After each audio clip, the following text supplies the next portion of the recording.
Pelgrimstochten zijn zo oud als het christelijk geloof. Je gaat ergens naartoe om je geloof te verdiepen, een stuk reflectie, een stuk bezinning en om meer te ervaren. Soms ook alleen, soms samen met anderen. En het is nog steeds actueel en het aantal pelgrims, het katholieke pelgrims, neemt gewoon heel erg toe. En bij ons is aangeschoven Mathieu Bemelmans van het Huis voor de Pelgrim. Dankjewel voor je komst. Ook van het bisdom ben je voor een woordvoerder. Heb je een verklaring voor die populariteit? Want ik zat op jullie site te lezen. Duizenden mensen die gaan vanuit de katholieke gemeenschappen in Nederland op bedevaart naar plaatsen als Lourdes, Rome, maar ook andere plekken in de wereld. Heb je daar een idee hoe dat komt? Ja, wij organiseren elk jaar voor ongeveer 3.000 tot 4.000 mensen bedevaartreizen naar allerlei verschillende orden. En de reden waarom ik het aanspreek, dat zullen verschillende zaken zijn. Mensen zijn van huis weg, ze zijn met een groep op pad, je gaat ergens naartoe, je hebt een doel om naartoe te reizen en daar zoeken ze iets van bezinning, van geloofsverdieping, maar ook in combinatie met het feit dat je met anderen onderweg bent en dat je even thuis weg bent. Dat spreekt in combinatie met elkaar spreekt dat heel veel mensen aan. Een van de bekendste reizen is misschien wel die naar Lourdes in Frankrijk. Ik neem aan dat je er zelf meerdere keren bent geweest. Ik heb nooit precies geteld, maar ik denk dat ik er een 75 keer of zo geweest ben. Ja, dus je bent wel een specialist op dat gebied, zal ik maar zeggen. Ja, dat is misschien wat overdreven, maar... Ja, nou goed. Misschien kun je kort het verhaal schetsen voor de mensen die het niet kennen over het meisje wat daar verschijningen had. Een hele lange tijd geleden. Ja, in 1858 was er een meisje, Bernadette Soubirous heette ze, 14 jaar oud. Die ging op een dag met een paar vriendinnetjes hout sprokkelen. En terwijl die vriendinnetjes het riviertje overstaken en zij eerst nog moeite deed om haar klompen en haar sokken uit te trekken, toen hoorden ze in een rotswand die daar vlakbij was opeens een gefluister of een windruisen. En toen ze opkeek, zag ze daar een mooie dame. En achteraf heeft de kerk bepaald dat moet Maria geweest zijn. Maar Bernadette heeft zelf nooit gezegd dat ze Maria gezien heeft. Ze zei altijd, ik zag een mooie dame. En het is niet bij die ene keer gebleven. Dat zijn uiteindelijk in de loop van het jaar 1858 18 van dat soort verschijningsmomenten geweest. De kerk heeft dat daarna onderzocht en gezegd van ja, dit is een heel authentiek verhaal. Dit kan niet anders dan een Maria-verschijning geweest zijn. Moet je zeggen dat dit klopt eigenlijk. Ja, er was ook wel twijfel aan. Hè? Ja, zeker. Ze is in het begin zeer zwaar ondervraagd door de politie en door het Openbaar Ministerie en ook door commissies van de kerk en noem maar allemaal op. Maar uiteindelijk, ja, niemand kon haar betrappen op een ander soort verhaal. Ze vertelde steeds hetzelfde verhaal en het klopte allemaal met elkaar. En dat heeft er uiteindelijk toe geleid dat die verschijningen erkend zijn als authentiek. Waardoor Lourdes, wat eigenlijk een heel onooglijk klein stadje aan de voet van de Pyreneeën was, min of meer ontploft is en uitgegroeid is tot, ik zeg altijd, tot het hoofdkantoor van Maria. Ja. Want er komen enkele miljoenen pelgrims per jaar sindsdien. Ja. Ik ben er ooit 1 keer geweest en wat mij opviel is de oprechtheid van de mensen die daar komen, die daar echt komen om hoop te putten en vertrouwen te vinden. Want dat is natuurlijk wel zo. Het is langzaam steeds meer gegroeid. En vooral in die beginperiode, ik heb dus zitten nadenken van hoe zou dat nou komen? Maar het was natuurlijk een heel onzekere periode in Europa. Dus mensen hadden misschien behoefte aan steun en aan inspiratie. Zou dat een verklaring kunnen zijn? Ja, dat zal er zeker meegespeeld hebben. Ook in die periode, jaren 50 van de 19e eeuw, was er daar in de Pyreneeën ontzettend veel armoede. Heel veel hongersnoden op dat moment. Een aantal onlusten in de wereld speelden mee, eigenlijk net als op dit moment. En dat zal zeker meegespeeld hebben. Andere zaken zijn van heel praktische aard. Lourdes had een station, wat in 1858 nog niet zo bijzonder was, niet zo gewoon was. Dus je kon er met de trein naartoe. En dat maakte het ook mogelijk voor heel veel mensen van verder af om daar naartoe te reizen. Wat met plekken die ergens midden in de wildernis lagen natuurlijk veel moeilijker was. Ja, en uiteindelijk is er ook een hele industrie omheen ontstaan. Hè? Want ja, je hebt daar allemaal winkeltjes met dat wat je in Israël ook hebt, in Jeruzalem. Het is een heel groot ding geworden. En vanuit Nederland, vanuit Roermond eigenlijk aangestuurd, gaan er ook heel veel reizen naartoe. Ja, Maastricht is het niet Roermond, maar dat doet er niet toe. De organisatie is oorspronkelijk opgericht als de Limburgse bedevaart naar Lourdes. Ja. Later zijn er andere organisaties bijgekomen en nu noemen we ons het Huis voor de Pelgrim. En we zijn eigenlijk de enige officiële bedevaartorganisatie in heel Nederland. En elk jaar gaan er 3.000-4.000 mensen vanuit het hele land met ons mee op reis naar Lourdes. Ja, er gaan ook naar allerlei andere bestemmingen. Een van die bestemmingen is Rome, want het is nu een speciaal jaar voor de katholieken. En dat is nog ook spannend, want het gaat de laatste tijd niet zo goed met de paus, de grote voorganger van de katholieke kerk. Hoe zit het met die voorbereiding van die pelgrimage? Ja, die vindt eind april, begin mei plaats in de meivakantie. Daar gaan we vanuit het hele land met meer dan 1000 mensen naar Rome toe. Dat is onderdeel van de festiviteiten in het kader van het heilig jaar of het jubeljaar, zoals dat genoemd wordt. Dat is een bijzonder evenement dat eens in de 25 jaar plaatsvindt. De vorige keer was dus in het jaar 2000, nu in 2025. De paus is inderdaad de grote trekker daarvan. En wat dat betreft is het heel vervelend dat hij nu zo ontzettend ziek is. En we moeten afwachten hoe zich dat gaat ontwikkelen. En of die eind april wel in staat is om ons persoonlijk te ontvangen. Want dat hopen we natuurlijk, dat we hem als Nederlandse groep ook kunnen ontmoeten. Maar goed, mocht dat niet zo zijn, dan gaat onze bedevaart toch door. En proberen we de mensen toch een mooie reis naar Rome te bezorgen. Want hij is toch een inspirerende figuur, heb ik begrepen. Hè? De ene paus is de andere niet. Ze hebben al verschillende insteken, focus. Hij heeft onlangs opgeroepen om bewust te worden van de ecologische ramp die zich nu wereldwijd aan het voltrekken is. Dus een paus met een groen geluid, zal ik maar zeggen. En dat spreekt blijkbaar mensen aan. Want ik zag dat mensen inderdaad in het kader van het pelgrimsjaar nu ook al naar het ziekenhuis gaan waar hij verblijft. Ja, ik weet niet of het een met het ander te maken heeft. Want ook toen de vorige pausen ziek waren en in het ziekenhuis lagen, gingen mensen daar naartoe om daar te bidden en kaarsjes op te steken. Maar het klopt dat paus Franciscus zeer begaan is met het lot van de armen. En een onderdeel van het lot met de armen is dat je je ook het lot van de wereld en van de schepping eigenlijk aantrekt. Omdat een deel van de armoede veroorzaakt wordt door het feit dat de natuurlijke grondstoffen die er zijn niet eerlijk verdeeld worden. Waardoor heel weinig mensen heel veel hebben en heel veel mensen heel weinig hebben. En dat hangt voor hem heel nadrukkelijk met elkaar samen. Hij heeft daar een heel beroemd document over geschreven, Laudato Si. En van daaruit zijn heel veel mensen geïnspireerd om daar inderdaad mee bezig te zijn.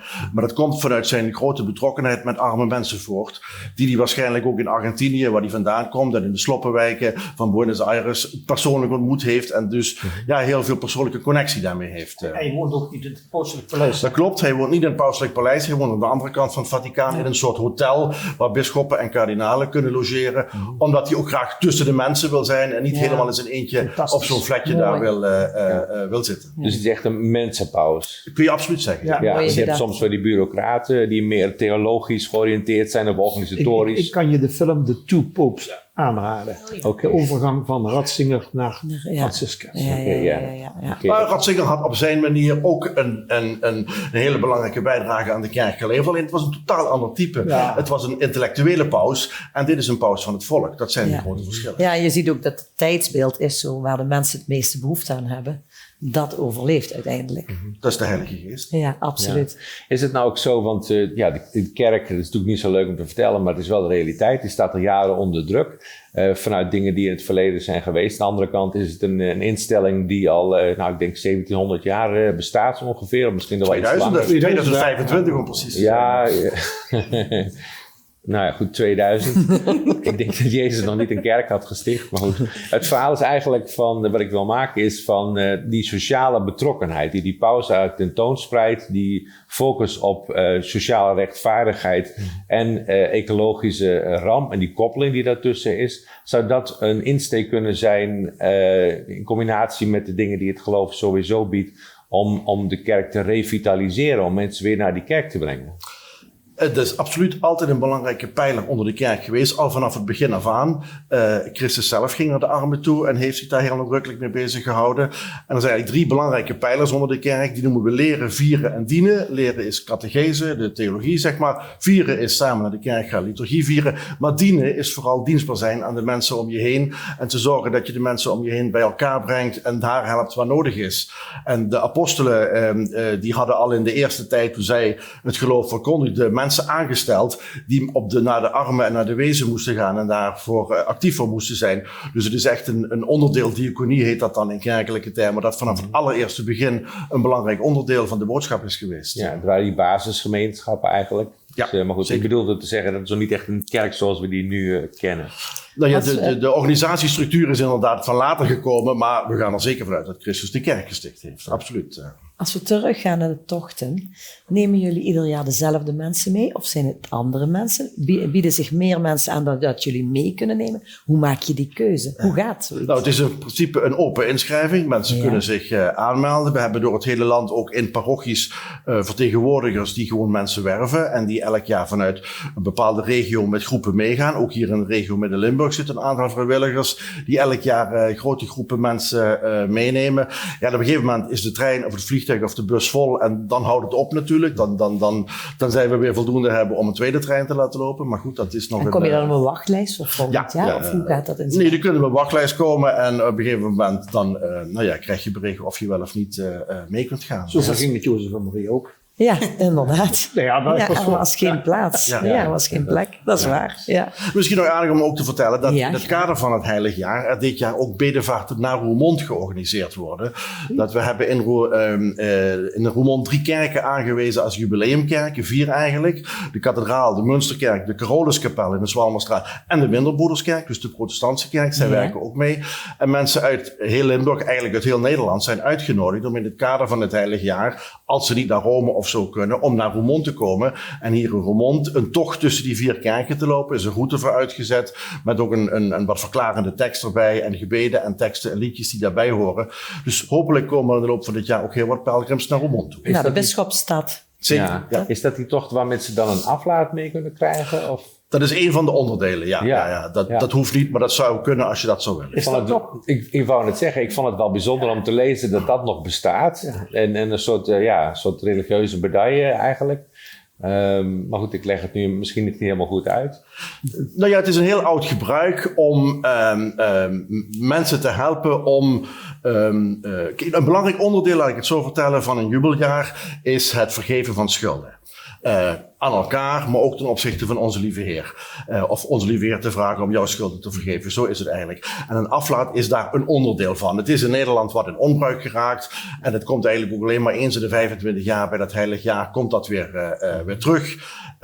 Het is ook niet erg als je daar niet aan mee wil doen. Het is een persoonlijke keuze van mensen die dat graag willen doen. En dat kan inderdaad in de loop van dit jaar in 3 kerken in Limburg. In de kathedraal, in de Petrusbandenkerk in Venray en in de Servaasbasiliek in Maastricht. En wat heb je dan? Ja, dat is een ingewikkelde vraag. Wat heb je dan? In feite heb je dan vermindering van de straf die je zou moeten uitzitten voordat je in de hemel komt. Ja. Daar komt het eigenlijk op neer. Dat is een heel theologisch verhaal, hangt erachter. Dat is een hele ingewikkelde discussie. Hè? Dus een deel van die kerkafscheiding is natuurlijk ook geweest, dit soort zaken. Maar dit voert wel heel erg... Nou ja, dat is omdat er een bepaalde periode geweest is waarin er ontzettend misbruik gemaakt is van die aflaten die voor heel veel geld verkocht werden. En dat geld werd dan gebruikt. En dat is natuurlijk helemaal niet de bedoeling. Nee, okay. Even terug naar die pelgrims, want daar zit je hier voor, het huis voor de pelgrim. Waar kijk je nou zelf het meest naar uit? We zitten nu in begin maart naar tochten die op stapel staan, waar je zelf naartoe gaat. Ik ga met de bedevaart mee naar Rome, maar ik zal later dit jaar ook nog naar Lourdes gaan. Ik ben toevallig afgelopen maand ook en in Lourdes en in Rome geweest. Dat zijn toch 2 hele bijzondere plekken. En het allermooiste wat je op beide plekken ervaart is de wereldkerk. Je ontdekt dat je als Nederlandse gelovige niet alleen staat, maar dat je deel uitmaakt van een wereldwijde gemeenschap. En als je in Nederland in een kerk zit waarin niet veel mensen zitten, dan zou je wel eens kunnen denken, ik ben de laatste der Mohikanen. Maar als je in het buitenland gaat kijken, waar Wereldjongerendagen worden gehouden met 1,8 miljoen deelnemers, dan denk je, ja, Nederland is de uitzondering en niet andersom. Ja. Hoe komt het nou? Een van mijn oud-cursisten, ze woont in Friesland en ze is bij, weet ik niet, een of andere geloofsgemeenschapsgroep met heel veel jongeren en die jubelen zich 3 slagen in de ronde elke week. Hoe komt dat nou? Want die hebben toch geen andere Jezus? Als het goed is niet. Nee.